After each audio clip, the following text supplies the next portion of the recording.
What if I told you that one man walked into a casino, followed every rule, didn't count cards, didn't cheat, and still took $15 million straight from the house?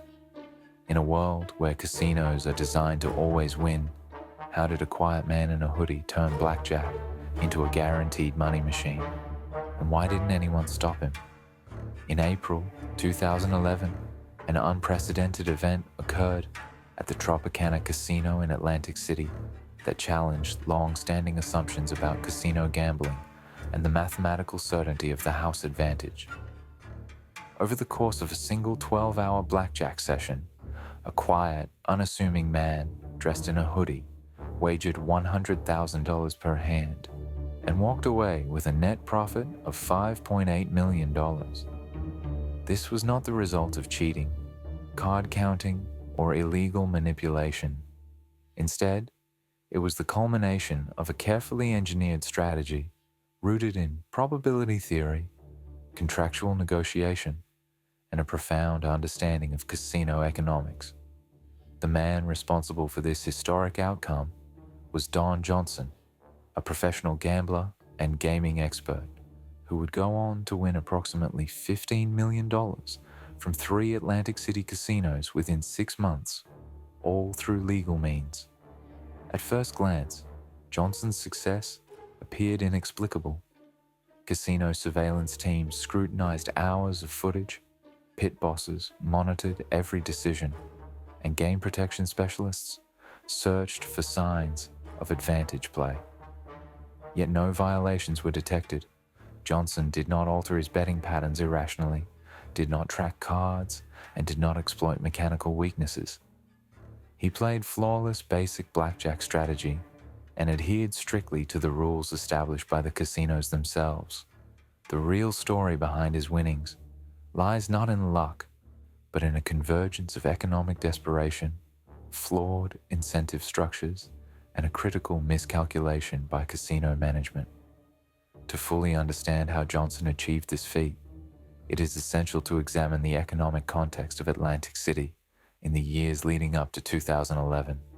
In 2006, Atlantic City reached the height of its success, generating approximately $5.2 billion in casino revenue.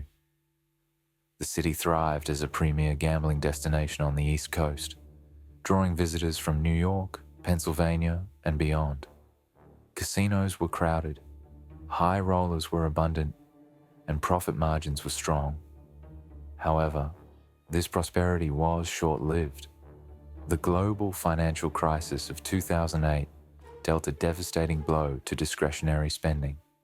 As stock markets collapsed and unemployment rose, consumers became increasingly risk-averse. Gambling, once viewed as entertainment, was suddenly perceived as an unnecessary financial hazard. Compounding the effects of the recession was the rapid expansion of legalized gambling in neighboring states. Pennsylvania's decision to legalize casinos dramatically altered regional gambling patterns. Patrons who once traveled hours to Atlantic City could now gamble closer to home, reducing travel costs and convenience barriers. As competition increased, Atlantic City's unique appeal diminished.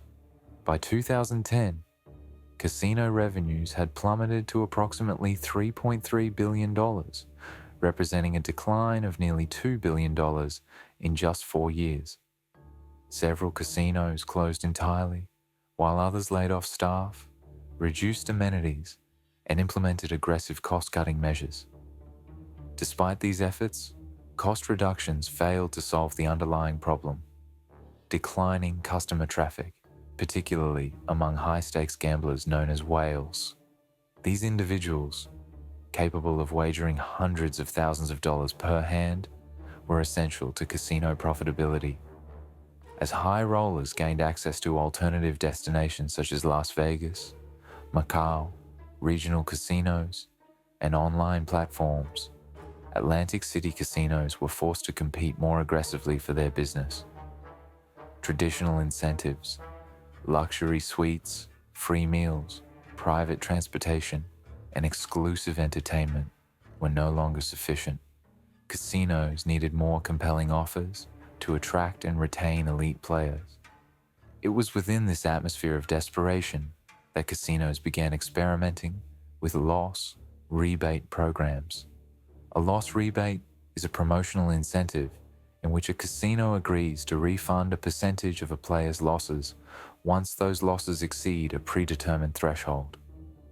Typically, rebates range from 10% to 15%. For example, if a player lost $100,000 under a 10% rebate agreement, the casino would return $10,000, resulting in a net loss of $90,000. From the casino's perspective, this arrangement still preserved a mathematical edge, as the house advantage in Blackjack was believed to outweigh the rebate cost. However, this assumption failed to account for how rebates interacted with favorable table rules and optimal play. Casinos incorrectly treated rebates as marketing expenses rather than structural changes to game economics. This oversight proved catastrophic when combined with Don Johnson's expertise. Don Johnson was not a casual gambler or a wealthy enthusiast seeking entertainment. He was a seasoned gaming professional with extensive experience in both regulatory and operational aspects of the gambling industry. Prior to his blackjack success, Johnson had served as a state gaming regulator in multiple U.S. jurisdictions and managed racetracks. He also operated a company that developed computer-assisted wagering programs for horse racing. This background gave him a rare combination of mathematical insight, regulatory knowledge, and negotiation skill.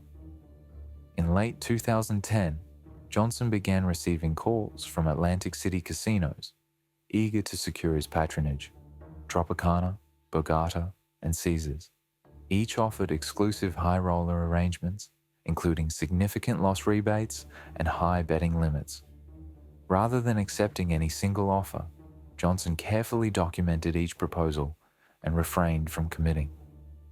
Recognizing the complexity of the situation, he consulted multiple mathematicians with expertise in probability theory and gambling analytics. These experts were tasked with determining whether the proposed conditions created a positive expected value for the player. Johnson provided precise details of the blackjack rules offered by the casinos: 6-deck shoes, dealers standing on soft 17, the ability to double down on any 2 cards, re-splitting aces, and the availability of late surrender. Each of these rules independently reduced the house edge. When combined with the 20% loss rebate on losses exceeding $500,000 and a maximum bet of $100,000 per hand, the simulations revealed a startling conclusion.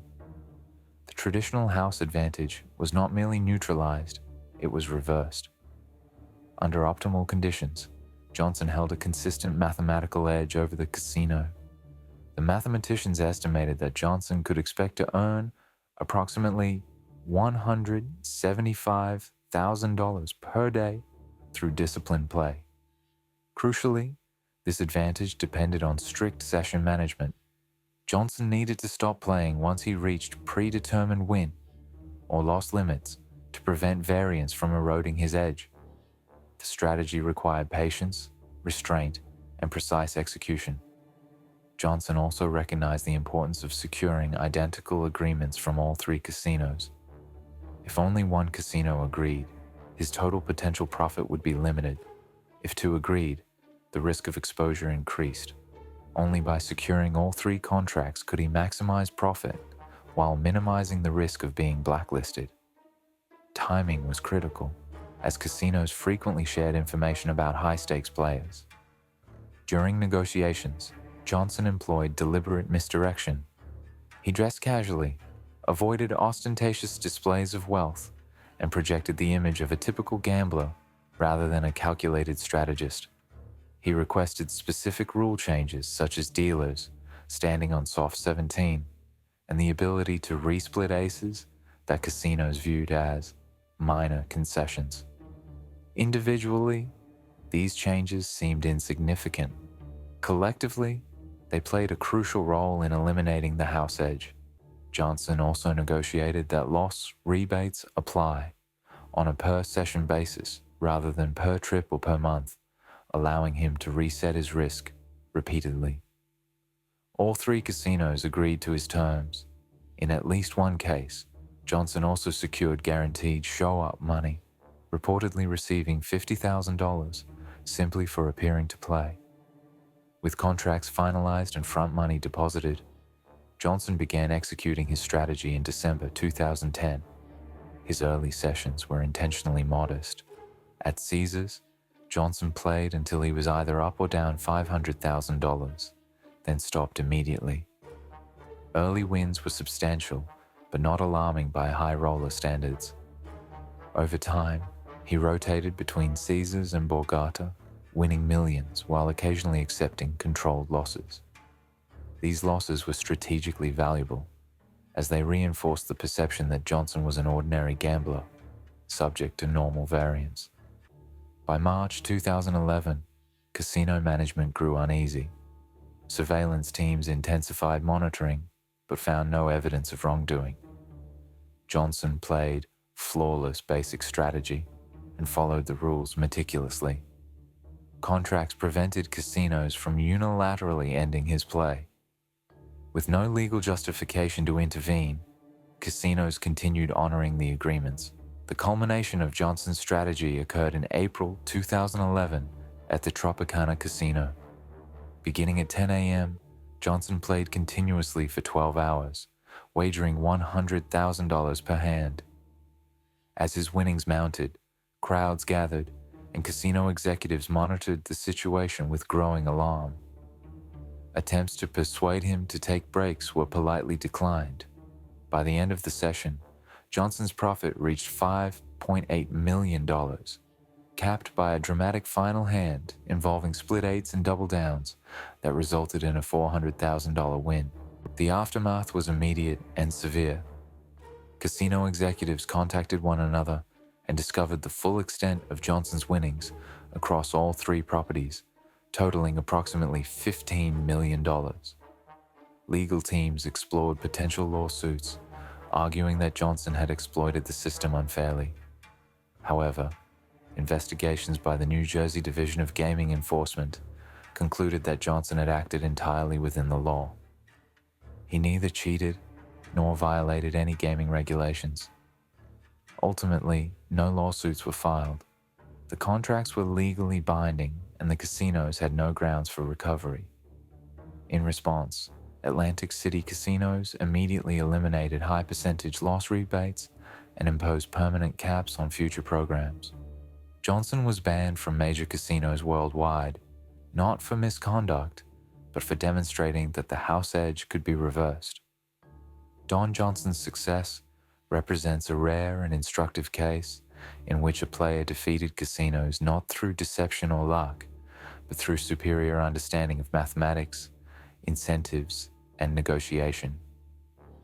His story serves as a reminder that casinos, despite their sophistication, remain vulnerable to miscalculations. In a system built on probability, even small errors can produce extraordinary consequences. Johnson did not merely win money. He exposed a fundamental flaw in casino strategy and permanently altered the industry's approach to high roller incentives. If you're enjoying this story so far, make sure to subscribe to the channel. It really helps out and lets you catch more unbelievable stories like this one.